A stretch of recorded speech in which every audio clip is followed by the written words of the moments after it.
tonight we have an interview with James Durbin. We're going to talk about his new release, Screaming Steel, which is the second metal release, which is totally kick-ass. And this is being brought to you by Metal Mayhem ROC, a great podcast here in Rochester, New York. So James, here we go. Watch the network. Here we go. So I just pulled this bio from your website.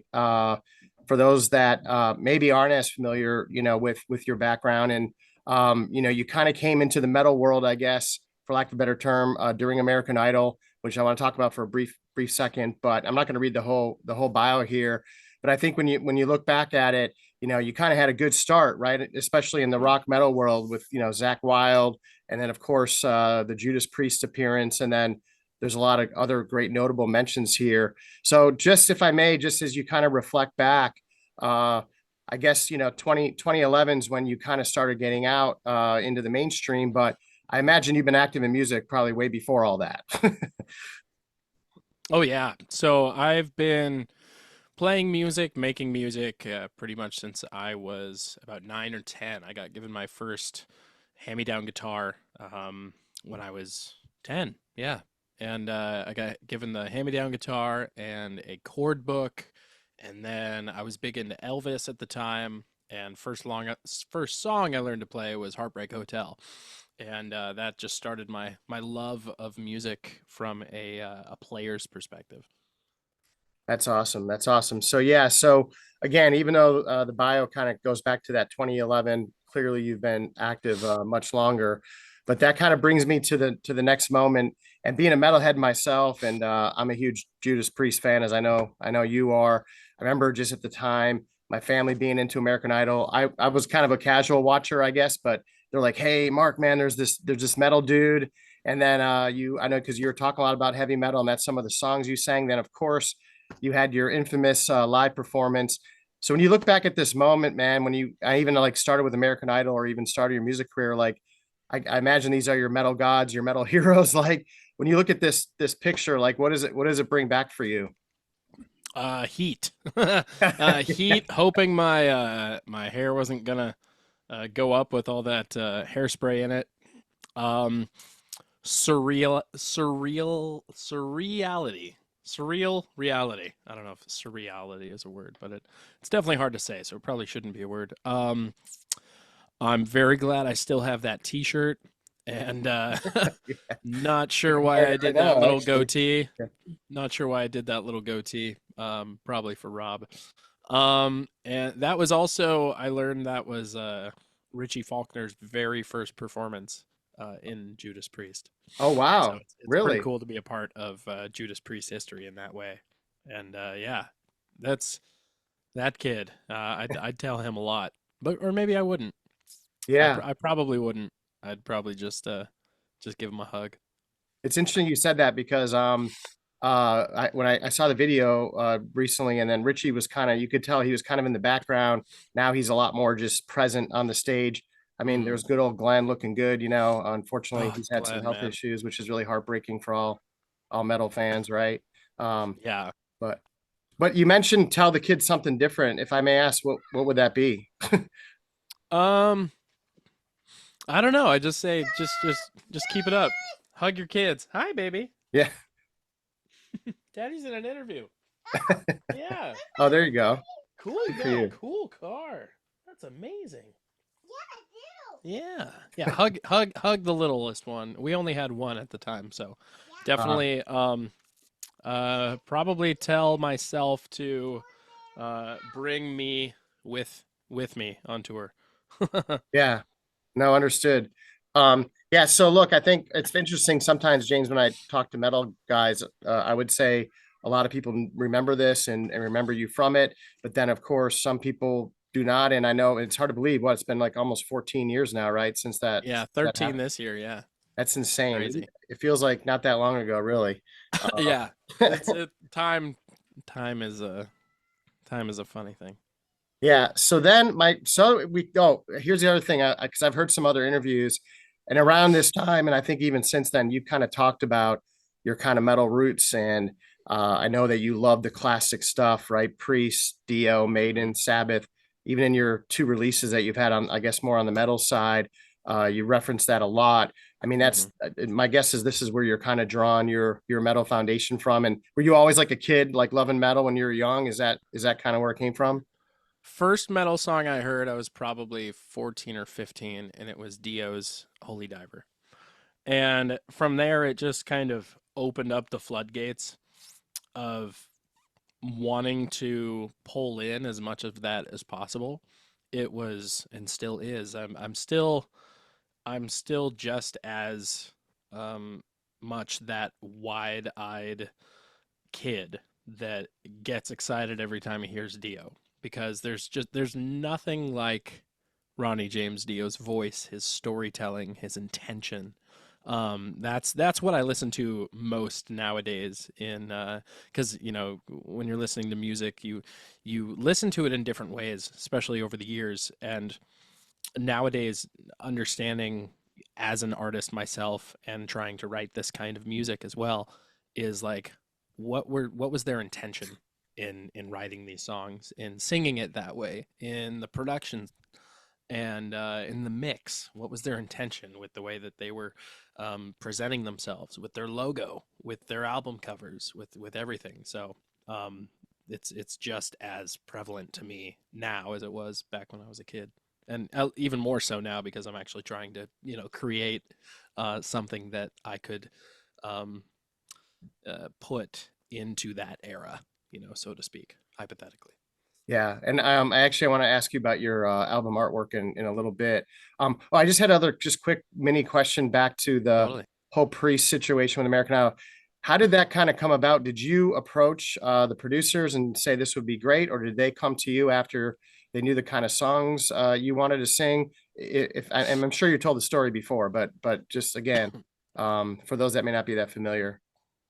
It's my life. I love I love being able to tell about it because it puts me back into that moment, but it gives me the perspective that I have on it now. And the one thing I wish to gain out of my life is wisdom. And so having an opportunity to talk about things from the past now versus when I talked about them any other time, I have a new perspective on it and new wisdom from it. So with that being said, when I got to the top 12 guys, it was the top 24 altogether on Idol. And for the first time, for season 10, they did the top 24 performances on the main stage in the main studio. And I really wanted to stand out extra because there were other guys that were singing high notes, not from a metal perspective, but still singing, similar notes and similar range, different intention. And I was looking through the song list of cleared songs because they have to be cleared for their um, like songwriting and royalties and all those things. So they have to be cleared from the songwriter and the artist. And I looked through the list, couldn't find a song. Looked through it again. It was down to the wire. The producers were pressing me.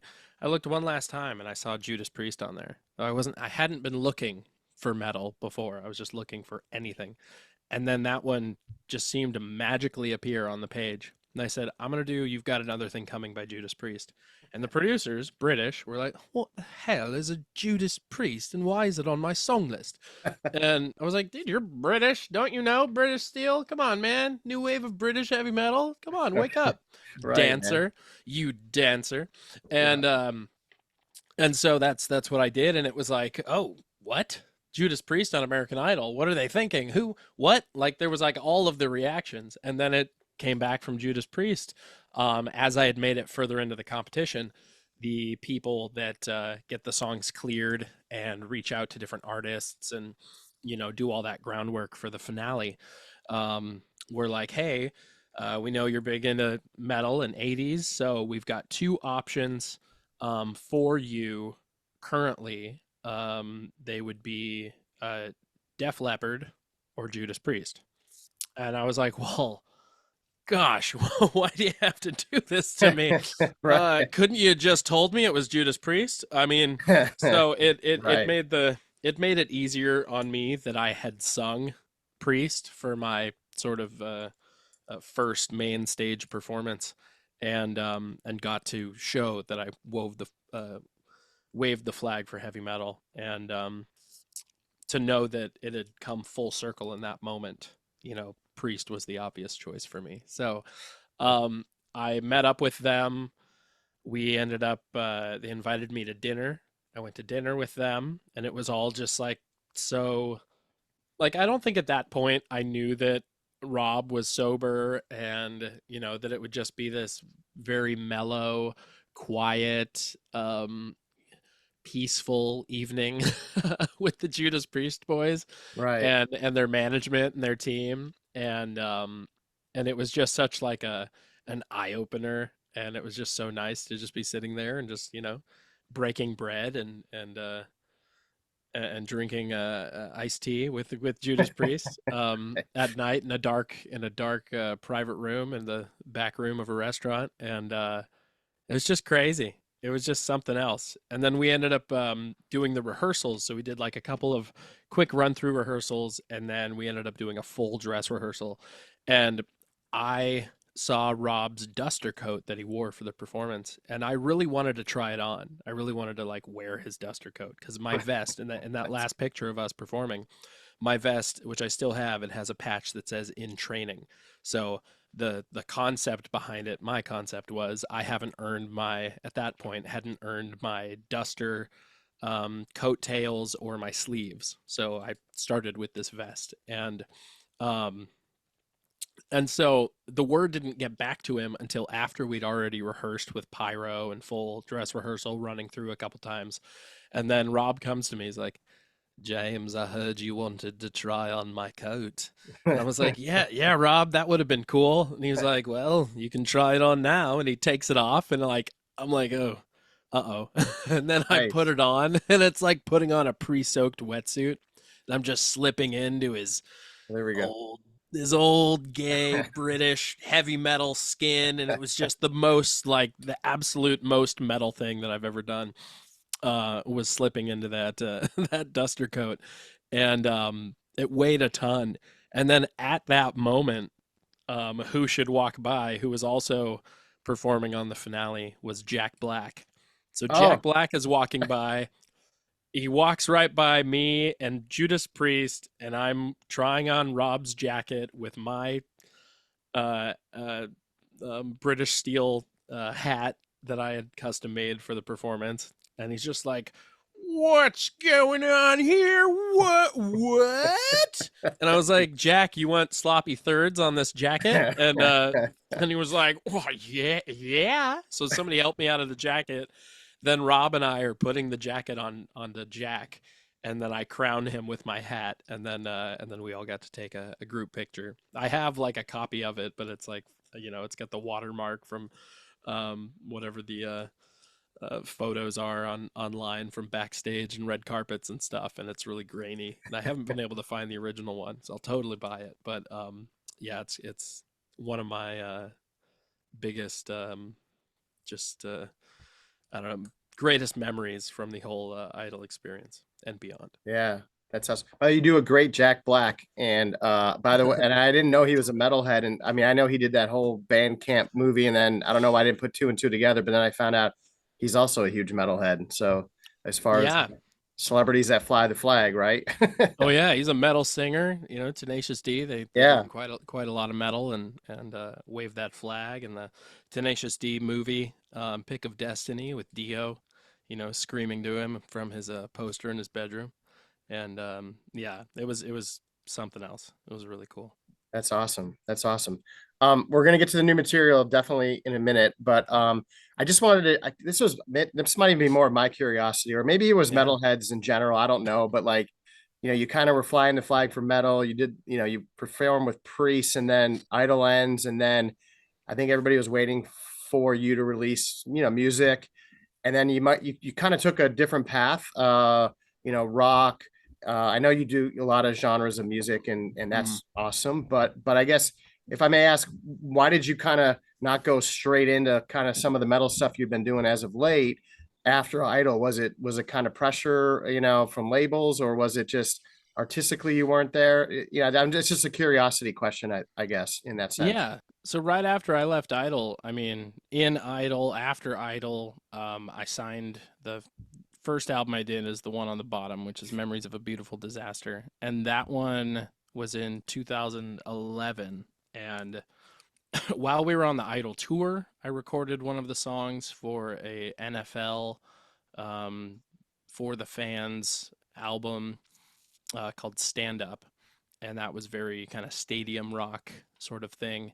And I was always pushing for heavier, pushing for heavier. I mean, now, obviously hindsight, now and after being independent, um, and now being with Frontiers, is that's a home for heavy metal. That's a home for me to do whatever the hell I want, or even being independent is for me to do whatever the hell I want. So with Memories of a Beautiful Disaster, of course, they wanted a return on their investment from Idol and all of that, because back then 2011 2012 and 13 14 with Memories of a Beautiful Disaster and then Celebrate, I mean those were big money record deal contracts and album deals. And so like did the first one and that sold well, sold 40,000 copies in its first week, and it's maybe halfway to gold or three-quarters of the way to gold at this Right. point.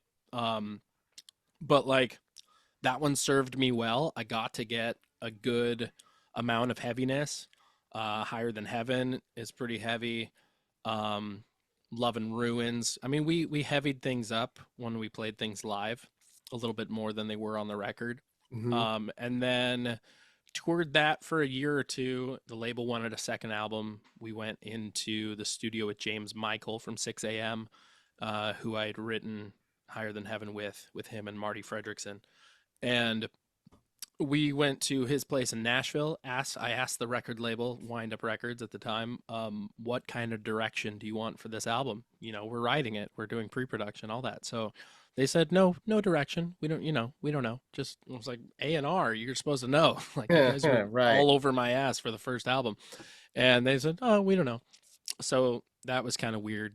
We wrote like 30 songs, and I took them to New York, where the label was based, where Wind Up was based, and we were listening to all the songs, and they had a meeting, and they were like, "Yeah, we don't really hear anything that sounds like a hit or anything on this." And then they came back to me, and they were like, "We want to turn you pop. We want you to make a pop-focused alternative pop album." I was like, "You guys, like, what? Why are we doing this?" And it was a lot of stress and a lot of anxiety. And then I looked at the money. I looked at the possible extra money that I could make. I looked at my wife and my kids and made a choice to, okay, well, if I'm doing this, I'm going to write most of it. I'm going to put a lot of heart and soul into it. I'm going to put a lot of personal experience into it. And that's what made Celebrate. And that has my most played and most streamed song on it, which is the lead single off of that, Parachute, which has 3 million streams. So and my 9-year-old daughter and all of her friends absolutely love that song. So it's There you like go. it's Sure. Yeah. I might have like a weird thing with it, but I'm learning over time to accept it. Obviously it happened. Obviously there's songs on it that are really deeply personal and have saved people's lives, as they've told me. So, I can't bash it or badmouth it, and I love music. So that's where I was at that point. I took what I, had to do. After that album, I made the best of it. After that album, I went independent, and one album is missing up here. It would be Riot on Sunset, which was my first independent full length release. And that kind of had like a little bit of a return for me from pop back into rock. It was a little bit more classic rock focused, but there's two songs on that album. One's called City of Nightmares. That's a little bit more active rock. Smackdown, of course, which is a little bit more progressive active rock. And then Beautiful, which is totally 80s, sounds like an early cut of Priest or something, or Dio, and kind of in that realm. After I did that, shortly after that was when I joined Quiet Riot, Yeah, And then the actually music got that that. I got it right here. yeah, yeah. So the music that I we were think some people making, don't all, not everybody remember knows that in a strange way, but yeah, so it's there. And that's totally. you're getting pulled a little bit into the metal world there. So, A little bit, yeah. yeah. And one of the other albums that you had up there was Homeland, which is this one. And that one I made also independently, and it's a lot singer-songwriter, Americana sort of stuff that's also deeply personal songs about being on the road, about being away from home, about being pulled in different directions emotionally or professionally. And I was going through a lot of that while I was with Quiet Riot. It wasn't like it was, I had always wanted to be the singer of an 80s band. I had always wanted to fulfill that position and to get the opportunity to do that where Kevin DeBro stood, who was and is a great inspiration of mine, especially when I was a teenager. um, it really was like this crazy experience for me. But of course, like you have a thing in your head of what it's going to be, and then you go and do it, and then it's not what you expected. Every show was amazing. Getting to play all those shows was amazing, and experience those. And it was like the in between the shows or the records we were making, and it just wasn't necessarily what I was expecting. And not every experience is tailor made for you. So, Yeah. in that, what control I did have.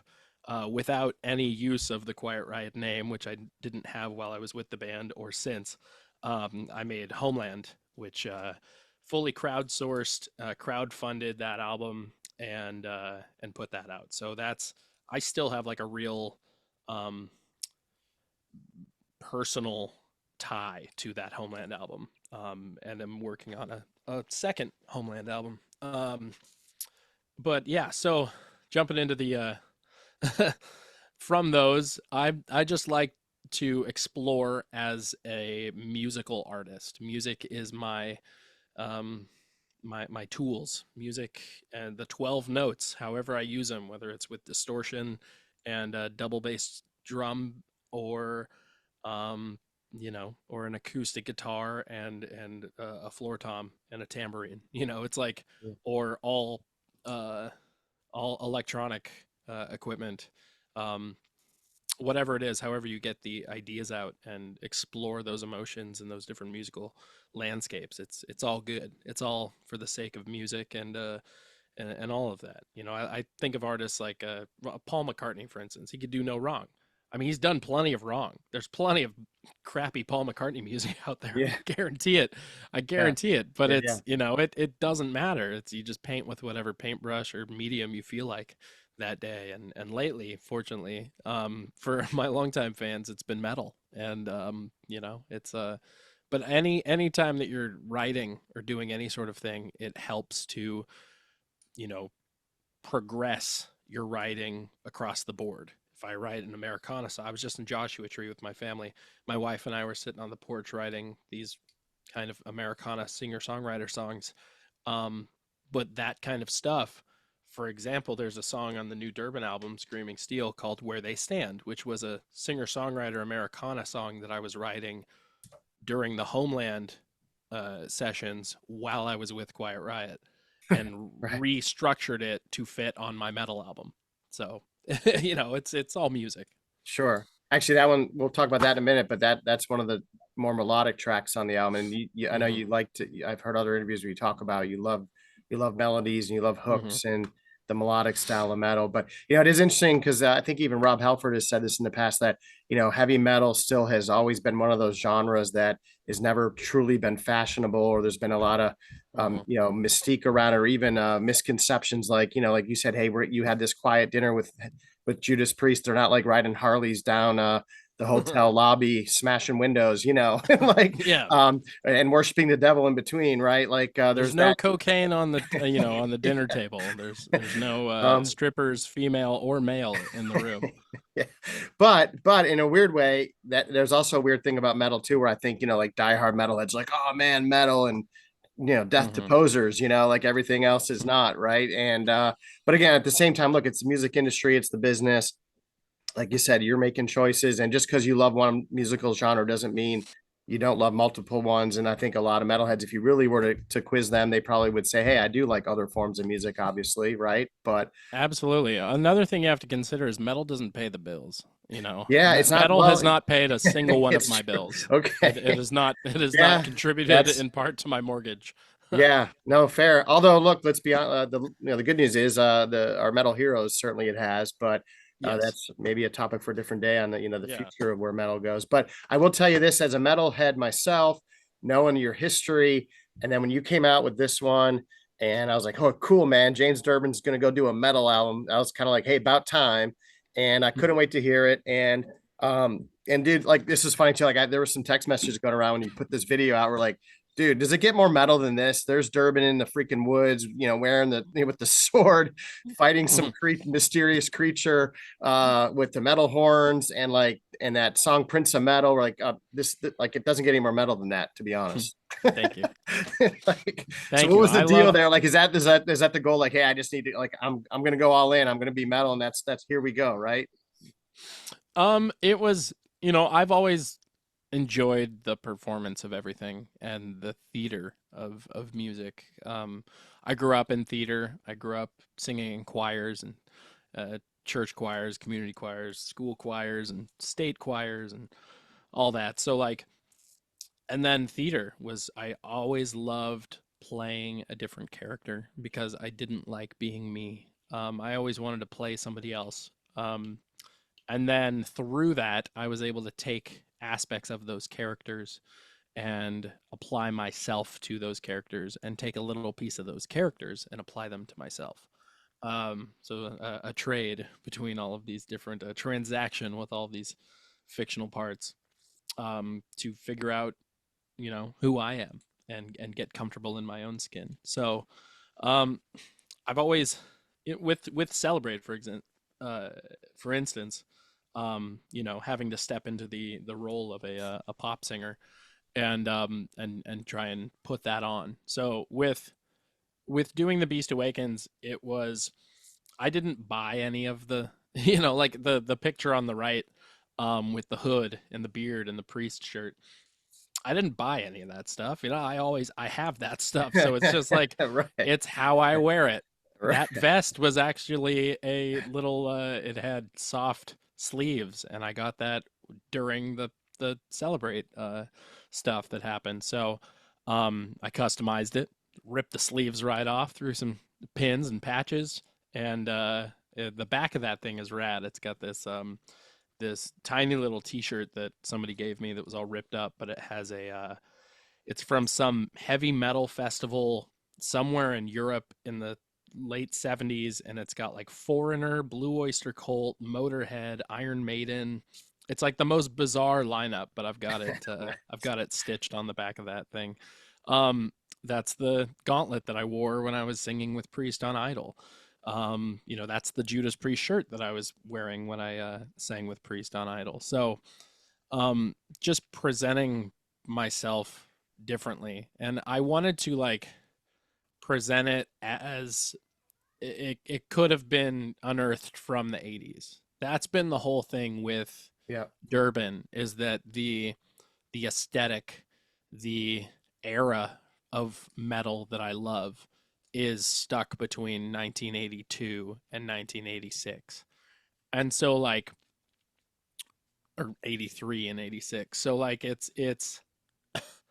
that's really important to me to kind of continue keeping the aesthetic in there, keeping the film grain in there, keeping the outfits in there, at least from a video and photo perspective.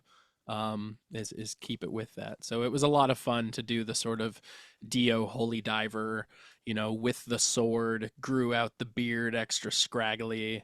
Yeah. Fortunately, I know an orc. I know a band of orcs. Oh, there. So they are actually a band of orcs called a band of orcs. So Oh, fortunately, Gronk Shaman right there that you see on the bottom yeah. was able to pardon me from Gazoroth to allow me to live and I pardoned him as well in the video. So it was a bunch of fun. We lost hours up there being in the woods in some like haunted sort of burial ground area, which we kind of realized some way in the middle of the production of it. We lost a few hours of time that no one knew how or where those hours went to. So Yeah. um, pretty trippy and just some weird vibes up there, but it was a ton of fun to make. Yeah, and then you mentioned like Dio influence. He had theatrics in his performances, and of course, Always. Priest and Maiden. Their stage sets shows were always kind of a weaving of whatever album happens to be out at the time, and it seems like it's part of the metal genre too, right? And so I know you kind of weave that in. I put on here just quickly. I know you had some guest performers. I know you had a relationship with Chris Jericho, and then Hmm. he guest sang and I think played. Oh, I was gonna. Did you play all the guitars on this album? I played all the rhythm guitars on the Okay, album. yep. And then you brought in other guitarists for all the leads and everything else. Correct. Got it. That's cool. Yeah, because I heard you say that you were going to collaborate with other artists. That was kind of your original plan, and then you decided it was the pandemic hit, and we all got stuck in our homes, and that's when you picked up the guitar and just started writing riffs, right? Which became a lot of the songs on this one. Yeah, the cool It's thing that I did with that album is I hadn't been much of a riff writer before that, and so really limited as far as like riffs and especially metal riffs. And so being able to record like melody ideas onto my phone into my voice memos with my voice and then go home and transcribe those to the guitar. That was a lot of fun, and that's how a lot of those riffs were written. Yeah, and I know you had mentioned again we talked about your influences for the album and the style, and then even the time period that you were trying to kind of replicate, I guess, for lack of a better term. So sounds like you're square in the, like, if we look at Priest, you're in that Screaming for Vengeance, Defenders kind of era, right? Um, Hmm.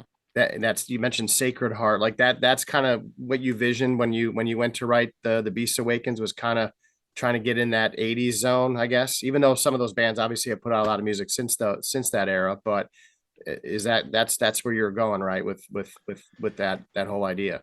As far as the intentions, yeah, I was kind of like considering myself like if I'm a time traveler and I go back to 1983 or 84 and I put out this album knowing what I know of the past and my own past of whatever, modern music I listen to and everything, like this is what I would want to present to 1984. And that's what I did with the first one. And this one is I was, considering it for 85.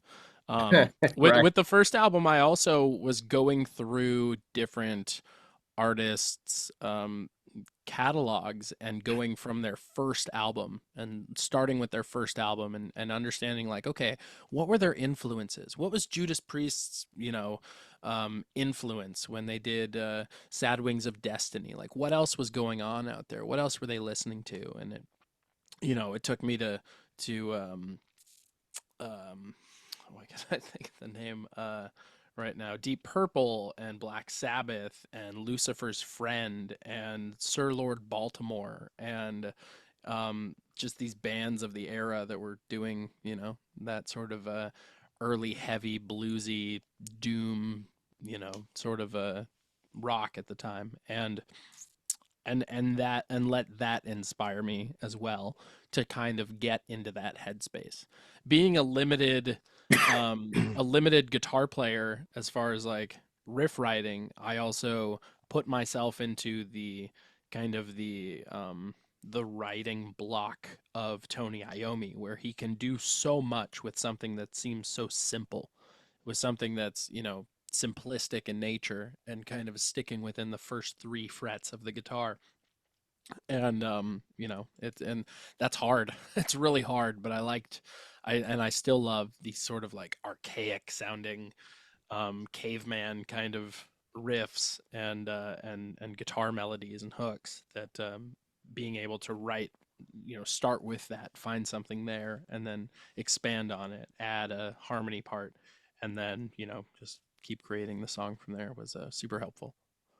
Yeah, and I know you mentioned the melodic part of it too, but it's interesting. So, like, even when you look at Priest, you have those complex songs like "Victim of Changes," right, with all the Hmm. tempo changes, but then you have the good old fashioned, straightforward breaking the law, right? Just Hmm.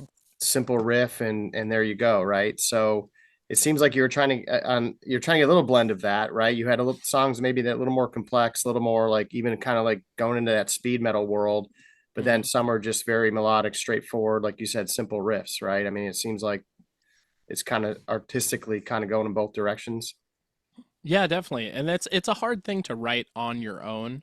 With Priest and being able to be one of five, if for example, like if I was in Priest, I would be one of five members, Yeah, considering we're all writing. But, you know, um, having and being able to have a drummer in the room and be like, oh, I want to drop the tempo right here. It's a lot harder to do on your own when you're, a novice at Logic or Pro Tools, of being like, oh, I want to drop the tempo right here. Well, yeah, my drum programming and my skills or whatever, like I'm not, um, you know, uh, well versed at doing that. So I am limited already with my guitar playing, and then also with just what I'm able to do in the studio. Like Victim of Changes, you're able to change tempos and switch things around, and do that sort of metal avenue. But with this, it is a much more straightforward approach, especially with the first album.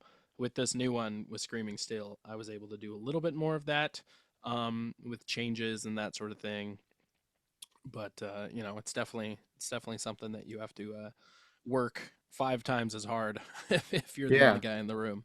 Before I talk about the songs just for a second, because I wanted to ask a couple questions about a couple of them, but just talking about this artist lineup you have for this new album, are some of these the same players as the first one?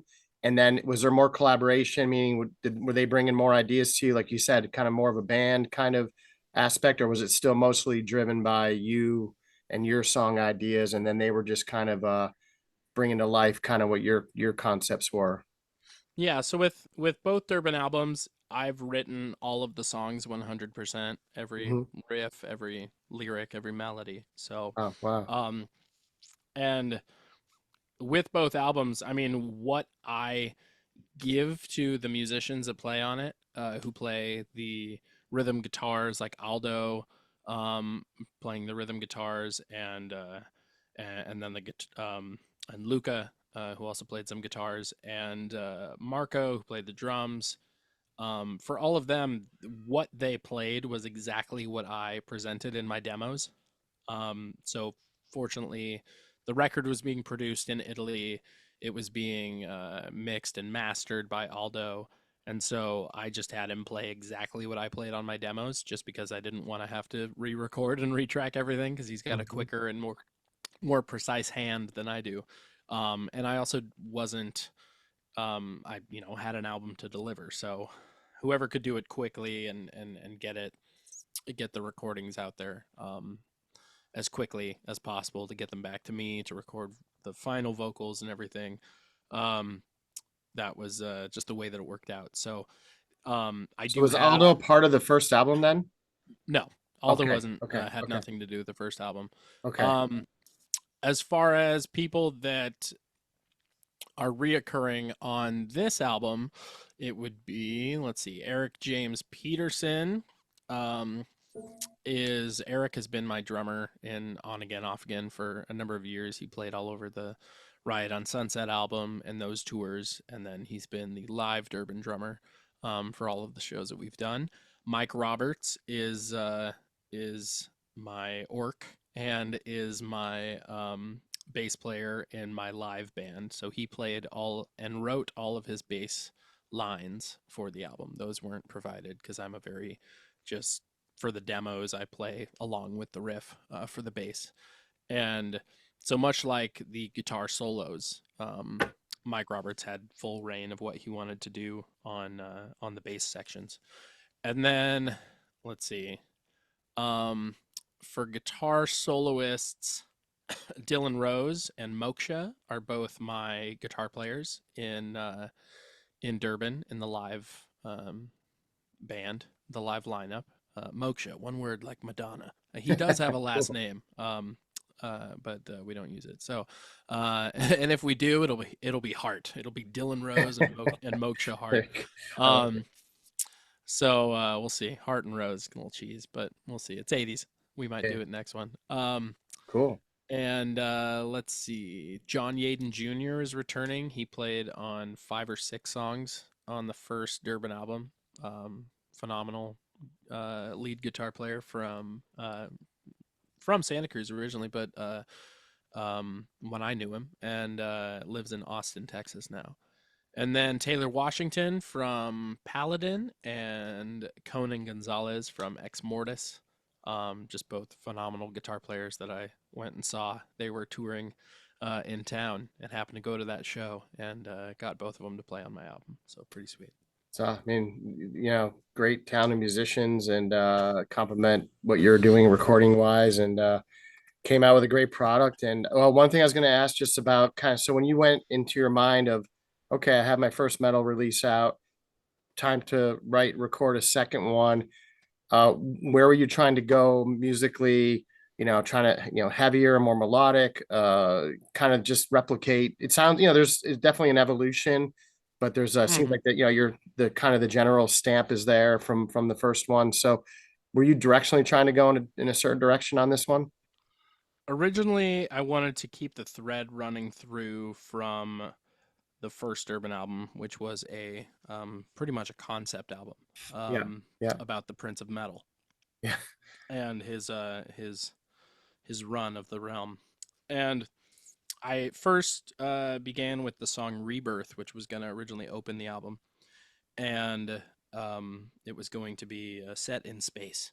That was all that I knew, and then I started Cool. trying to write it, and I was like, oh shit, what have I done? So I quickly was like, well, let me just write whatever I can write and let the music lead me rather than trying to painstakingly write this story to lead me. So I just wrote, and I love cliches in metal. Why not? Look at any Judas Priest album. There's a bunch of song titles that you're just like, ram it down, really? Like, just Right. like It's right. It's just like metal, it's just so cliche. just It's metal. so It's, it's just metal, yeah. yeah, Like it's it's just it's metal. not even it's not even cliche. There's no like you don't have to put any sort of label on it. It's like anybody else that does it, it's like, oh, well, screw you, it's cliche. I hate cliches, but all I listen to is metal with like, Yeah, I listen mean, to look, death. your song tracks made of metal and screaming steel. Those are just metal Exactly. tracks. Like, Made of metal, yeah, screaming steel, power of the reaper, yeah, blazing high, the awesome. worshiper. Of course, Like it's all it's I love it. It's my favorite part of metal is just the got it. absurdity of it. You look at Manowar, Oh, other right, bands right. play Manowar kill, and like it's like, whoa, a little aggressive, don't you think? No, we play No, to millions of people in Germany. Like exactly. like I don't it's there's I know who this is for, and not everything that Totally. I do. I know that like there's so much music out there, and not all of it is made for me, and that's okay. I don't need to comment on all of it and be like, this is stupid. It's just like it's if it's not for you, thanks for listening. Move along, move 100%. along, move There, I along. think one of them, I think it's Screaming Steel, or it's either that or Made of Metal. I think it's Screaming Steel, where you even have references to some of the legends. Hmm. There's like you throw in like a Maiden track in there. There's a Priest reference. I think there's a Dio reference, right? Is that I imagine that's purposeful. Is it Screaming Steel? Is that the one? It might. Yeah, I think it's Screaming Steel. Yeah. It is. What is it? It's. I can't think of it right now. Hollow. I know there was a nod to Maiden. I think Hollow be thy name. I just noticed as I was Yeah, listening it's through the the track. second verse is the Yeah, promise of all and metal awaits. Take no prisoners, our undying faith, yeah, everlasting life long after deceased. We honor the crowns of maidens and priests, above and below, of heaven and hell, the king and the god, we're under their spell. Divers, defenders, forever they wait.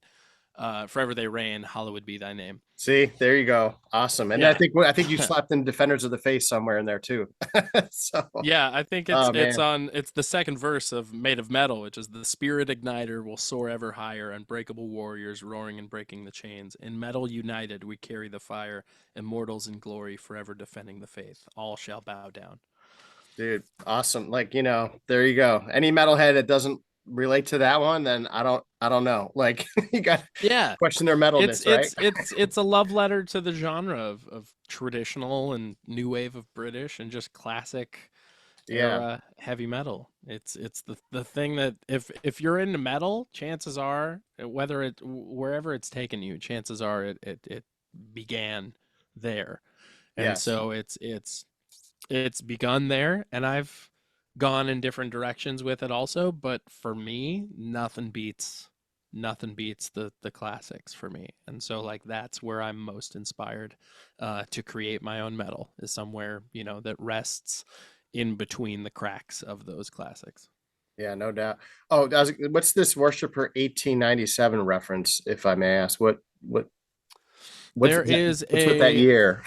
there is a newspaper in Santa Cruz, here where I live, born and raised, and it is called the Sentinel, and Oh, the nice. Santa Cruz Sentinel. And I was looking up um, local legends and that sort of thing, and found one that I'd never heard before, and I guarantee most people in Santa Cruz have never heard before. And it was published in the Santa Cruz Sentinel, and the title of that article was called "The Worshipper," and it was published in 1897.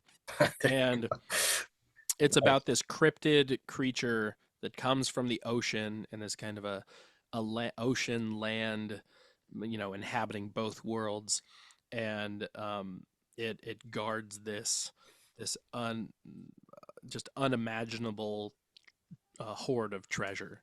And it was kind of around the time of the gold rush, and it creates landslides and mudslides and guards this treasure. And this guy heard about it from a gypsy woman that told him to go to the mountains of Santa Cruz in California during the gold rush and go and seek this treasure. And so he went and sought it out, and found it, and the creature wasn't there. And he's gathering the treasures, and then the creature comes back, and he has to hide and pray and fight for his life. He ends up dropping all the treasure and making it out with his life. But just this crazy story, and it's locally based, and I just fell in love with it. And I had just watched a documentary about Black Sabbath, where I believe they were saying about Paranoid. They wrote it in about 15 minutes because they needed an extra 2.5 minute songs of music to fill the obligations for the record label. And Tony was like, "Well, I've got this riff," and Geezer was like, "I've got these lyrics," and Ozzy spoke them, and there you go. They had their song. So I tried to write a song in about 15 minutes. It took about Nice. 25, Perfect. but Still, yeah, I that song was the quickest song I wrote, and it was pretty much just a songwriting exercise, and I fell in love with it. it's awesome. Awesome. And just to comment on the artwork of the album here, I'm definitely getting a little bit of Screaming for Vengeance vibe. Did you have something in like visually in mind, or obviously it's powerful, it's definitely metal. So Yeah, it's super metal. Of course, there's that. It's all metal. of It's course, it's right? screaming. There's screaming on it, and it's pure steel. So, Oh what man. more do you want? Yeah. Yeah, I definitely wanted I wanted that sort of art style. That all of those iconic album covers of Dio and Priest and Y&T and Queensryche, and just all these like awesome cover art, and it's so iconic. It is, just the artwork itself, um, just everything. It's the colors, all of it. It just comes from a different era, and it's just so like reminiscent of that. So I really Absolutely. wanted that. The cat with wings is based on my cat Bear, and so it's cool to have him, sort of be that that representation of the band, and I told the artist that did it, whose nickname I later found out is Cat, is pretty rad. So I just said, you've got Judas Priest, you've got Screaming for Vengeance, Defenders of the Faith, you got Y&T, Black Tiger, Right. um, you Nice. know, search Doug Johnson and just have at it, and put it in that sort of era. And when he first sent the the sketch, which was just that, it was just a sketch, a pencil sketch, black on white. I was like, yeah, that's cool. Yeah, see where it takes you. And Yeah. I Nice. don't know if um the latest Judas Priest album, the Invincible Shield, if that cover had been released yet or not. I'm guessing it had, because there's definitely some similar Yeah. color palette. Absolutely. Um, Absolutely. but it's definitely, it just keeps those ties of Priest, which I always wanted to be tied to Judas Priest. It's they're still doing it. They're still doing it great. They're still doing it to a high level, and Rob Halford is, just an inspiration, and that he's a friend, and also um a peer and a hero, and someone that I can continuously go to their music and their life even, and find new places to be inspired is pretty special. Yeah, actually, the Vernon Maddock, who is one of the co-founders of this show, got sent a preview copy, and I was just like, I just need to hear it because I didn't get it sent to myself, and I freaking went to his house on the weekend. I was like, dude, you got to play me these tracks, and I can tell you, I don't know, have you heard it or not yet? No, not yet. Oh man, it's so good. It really is. I think it's the best of the three with Richie, and they just they keep delivering the goods, man, for lack of a better term. But like, Yeah, I can't wait till the whole thing comes out. I can just absorb it, and they're still on top of their game, 100%. Like it sounds great. yeah, Um, and if I may, I know can't you'd wait. mentioned this, that you keep in touch with Rob, right? I mean, that whole idol thing turned into a relationship and a friendship, and um, like, how often do you guys talk, or do you see him? I know he's super. You guys are both busy going, a million different directions, but it sounds like you guys have kept that relationship, which must be super awesome. We've definitely kept just in touch. It hasn't, I think, in 13 years we've talked once on the phone, Right, but right. that was a crucial talk that I reached out and asked if I could talk to him. It Hmm. was when I was considering leaving Quiet Riot, and he gave me advice, and Ah, he knew exactly what it was about before I even told him. So, cool. just had a great talk with him, and that sort of, lit a fire under my ass to go back to my original mission statement and continue to be a working musician and support myself and support my family doing what I love. And he didn't say this, and this is something I learned, and this isn't to say that, that this is the truth all around, but you don't have to work with assholes. If you don't get along with Yeah, people, yeah, and your passion is hindered by, what you're doing, and whatever opportunity or whatever experience, you don't have to continue with that. It might be a difficult situation, it might be a difficult choice, personal, financial, emotional, whatever, like across the board, like, but you are in control. And, and I wanted to do that experience for as long as I was still having fun, and the fun faded quicker than I was expecting it to. But Rob reminded me and instilled in me to just remember why you wanted to do this in the first place and go back to having fun. And as soon as I did, it was a huge weight there that you go. was on my shoulders while I was considering it. It was a huge weight on my shoulders after I gave my notice, and it was a huge weight off of my shoulders when I was told via email that previous night was my final show, regardless of what I'd said I would commit to for promoting an album, and any of that stuff. But it was like, oh, okay, whew, Yeah. that's over. And then the first email in my inbox after that weekend was from Frontiers Records, and they wanted to Nice. back me and support me in making the heavy metal that I had in my head. And here we Awesome. are. That's awesome. Well, what a great mentor to have, the metal, when the metal god speaks, you have to listen, right? He's Absolutely. And when he he's texts you a picture in his pajamas, holding a lightsaber, you there you definitely go. send heart eye emojis back.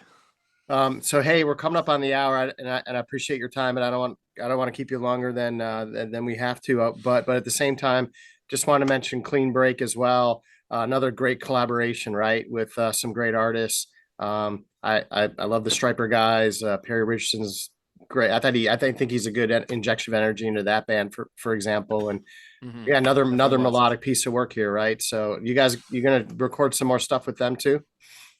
There is a new Clean Break album that I just received the mixes and was Oh, just cool. going over notes for the mixes. Unfortunately, Robert and Perry had too many obligations with Striper in order to do a second album with us. So this one is just Mike Flintz and I, but just as heavy, just as melodic, and we got to explore some different things with our producer Alessandro. So yeah, expect that this year, also later this Wow. year. Oh, that's amazing. All right. Well, we that would look. I thought the slides and the images would be, add a little color to the conversation. So I feel like Definitely, I liked it. we got a lot of it. Did we miss anything or anything that you thought you want to articulate about the new album or about the metal stuff or just anything else that you wanted to maybe add that maybe the conversation didn't bring out? For sure. I'd say the only thing is I'm not booking a full tour. Mhm. We do some one-off shows with Durbin. Our next show, we just for my birthday we opened for Y&T at the famous Catalyst Club here in Santa Oh, Cruz. It was sold out show, which was just amazing. Especially thanks in part to Y&T, but also my hometown. So um, our next show that we have on the books, I believe, is June 22nd in Fresno, California, on the Frozen in Time 2 festival with Haunt and Traveler and a bunch of other great, young, hungry, new wave of British heavy metal and traditional heavy metal and power metal bands. So, really looking forward to that. And then I will be doing a unique and special solo acoustic, possibly solo electric. I'm not sure. Looking into that performance in Versailles, Ohio, for the Immortal Fest 2, which is pretty much a classic Christian heavy metal festival with Les Carlson from Bloodgood and White Cross and a bunch of other great classic Christian secular heavy or non secular. I don't know what the secular non secular thing is, but right. Christian heavy metal. So I'll be doing some of my Cool. more faith adjacent Durbin and originals and some Striper and Bloodgood covers as well. That's awesome. And And I guess I that's imagine on September occasion 1st. though, you probably get offers though to play the festivals, play probably some of the cruise ship. All these cruises are going out with all these rock and metal festivals. So I imagine that they come your way, right? So, but it's just I know you have family commitments and other things. So is it you're just kind of being selective with what you do and don't play? No, not necessarily. There's a lot going on out there. There's a lot on the market, and so this is a relatively newer exploit. And if they call, well, we can work something. So Yeah, yeah. I'd love to play it more. I think one of the cruise ships would be a great place to do it. I feel like there's a lot of people that enjoy this music, and I've got a lot of Yeah. fans and a lot of support and a lot of backers over the years and all over the place. So I think if one of those was to come to fruition, that there would definitely be some fanfare for it. But I'd love to. Yeah. Yeah, it seems like more and more they used to be like a little more specialized on certain genres, like whether it's power metal or, but now I'm like, I think there's a cruise going out like next week out of Fort Lauderdale, and it's literally the full gamut of bands from melodic rock to heavy, like Overkill to like, Yeah. and even some of these like festivals, like that M3 festival, which is a total 80s kind of throwback nostalgia, but they're starting to throw Hmm. younger, heavier bands in. So Power Trip Festival, right? Just was a huge one. So I imagine you guys. It seems like you'd fit perfect into some of those type of It's shows. just getting in the right conversation circles, you know. Yeah, yeah, It's yeah.